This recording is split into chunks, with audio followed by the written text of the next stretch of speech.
What is happening, guys? It is Connor back with another video on the Celica today. Today we're doing something very fun, very adventurous, and something that I haven't seen done on the forums before, but I'm really excited. Today we're going to install Nitrous back on the Supercharged Celica. Let's get right into it.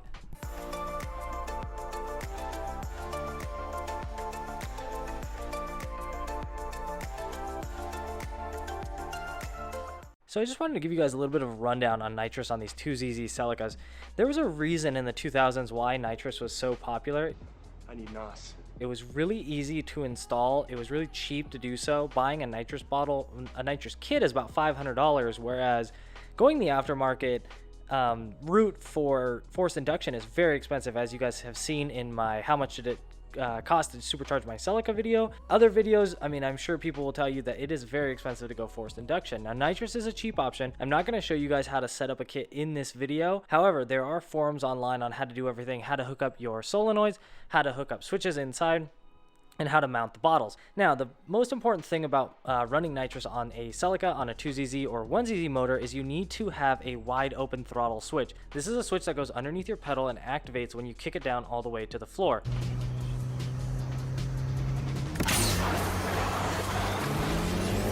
When you're doing that, your mass airflow sensor basically is just sending the signal for as much airflow as we can get, as much power as we can get, and we can plumb a line of Nitrous right behind our mass airflow sensor over here, and it will not mess up the ECU. That is one of the key points about Nitrous on these motors. You don't need an aftermarket ECU.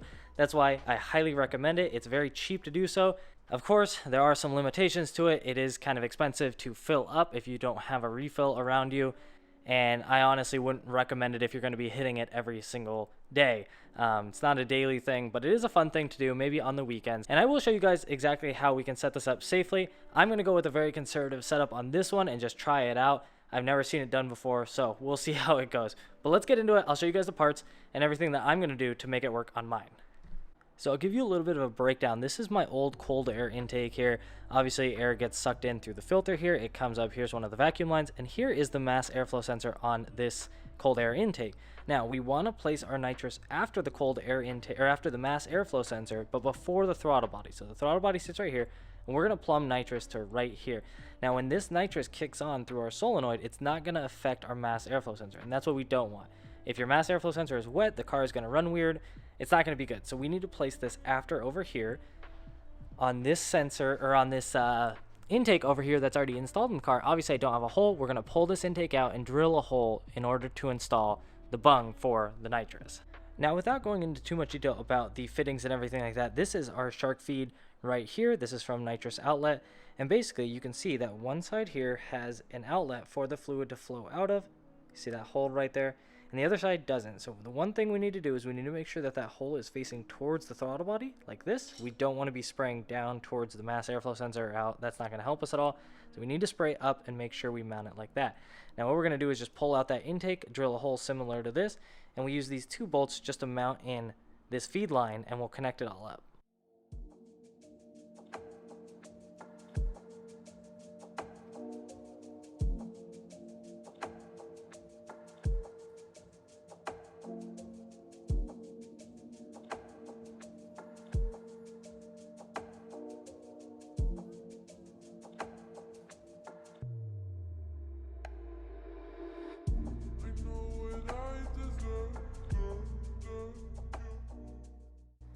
So what I had to do was I had to take off my cone filter from the bottom. I just didn't really want to deal with it. I'm trying to wiggle everything out of there. So I just reached through the wheel well and then undid this little coupling here. As you can see, I have an InGen with a hydro shield. Looks like it's hit some rocks or something like that. Nothing too crazy, but while we have this out, we're going to take the opportunity to clean this thing and just rinse it off and then let it dry very good before we install it back. But I probably haven't cleaned this thing in a while, so I'm kind of interested to see how dirty it is anyways. Now I just have the intake over here getting cleaned. Obviously, I have a polished intake. I sprayed it with some foam. I took this time just to clean it. It hasn't been cleaned in a while. The air filter is in a bucket of water, and that water is so brown. It's so disgusting. I just need everything to be clean. While I'm in here, I'm just going to do that. I'm going to let that sit for a little bit, then I'll wipe it all down, and it'll get nice and clean.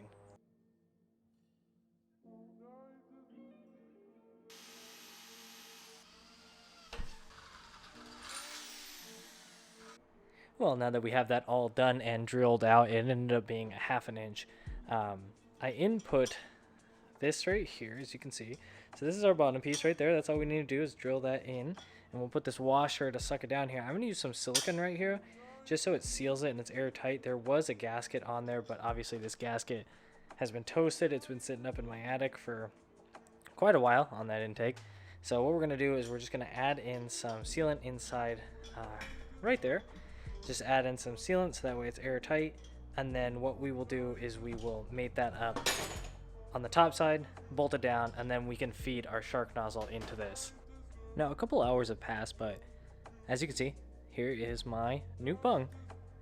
All my sealant has dried in here. I could probably clean that up, but nobody's gonna see it anyways.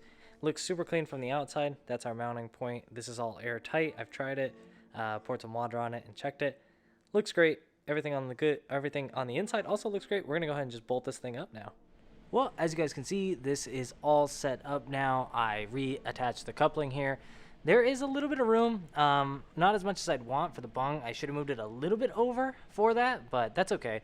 I think it's gonna do just fine here. As always, whenever you change your intake, make sure that you feel around the entire section here, especially on the backside, and make sure that there's no leaks or holes. Mine is all good, as you can see. It's all sealed up. These are tight. I know this is tight. I'm going to install the MAF again, and I know that I won't have any sort of issues with air leakage or vacuum line issues or air escaping because of that. So always make sure you check this thing if you ever change around your intake.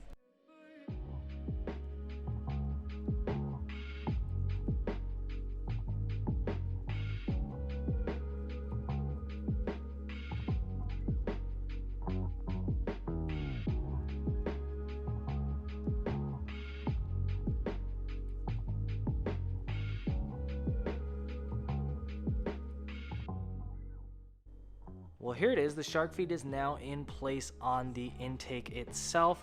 The only issue that I'm having is, man, that is a very close clearance right there. I don't know if the hood is going to close. I should have measured it. I thought it was going to sit down a little bit deeper, but what I need to do is install these braided lines into the fuel, which is on this side, and the nitrous, which is on that side. I really hope it fits. Let's see if it does. I'll actually take this time to show you guys before I screw this in. The cool thing about nitrous is you can kind of pick how much quote unquote horsepower you're going to deliver, and you do that by these jets inside of here. Now I don't know if you're going to be able to see it, but there are some golden jets down in here. Looks like it's a little bit too dark to see on this one, and I'm going to assume it's the same thing. Oh, you can kind of see it right there, maybe slightly inside the red. There is a little jet down in there, and so that's what you change out. The diameter of the hole inside of there is basically how much delivery of nitrous that you get. So obviously the bigger jet, the bigger spray. This is where you get your spray amounts, so 50 horsepower shots or 35 horsepowers. You change these out. So what we're going to start on this one right here is I have a set of 15s that are currently installed inside here. I'm going to see what that does when we get some time to run the car. I'm going to start really low, not ruin anything. I don't want to blow up this engine, but we're going to start low. We're going to see what happens. So I have the smallest jet size that I have available inside of these, and I'm just going to go ahead and attach them onto there now. Well, I think just by the luck of it, we have enough clearance. It doesn't look like there is, but when I close the hood down, those wires come down just a little bit. I really should have measured it a little bit better, but I got too eager. I didn't know where else to put it because those hoses just weren't that nice. Previously, it was off to the side over here, and there was enough wiring, but I didn't have enough for some reason. Whatever, it's all right. It looks a little bit weird. I'm not super happy with the feed lines, but that's all right. Hopefully we can tuck these down a little bit or something like that. If all else fails, we just cut the hood, right?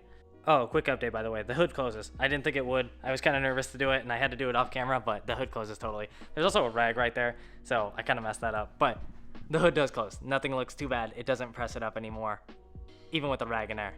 We're all good. Well, I'm going to go ahead and end the video here, guys. I hope you guys enjoyed it. I know it was a quick little video. I just wanted to do a little bit of an update on the Celica.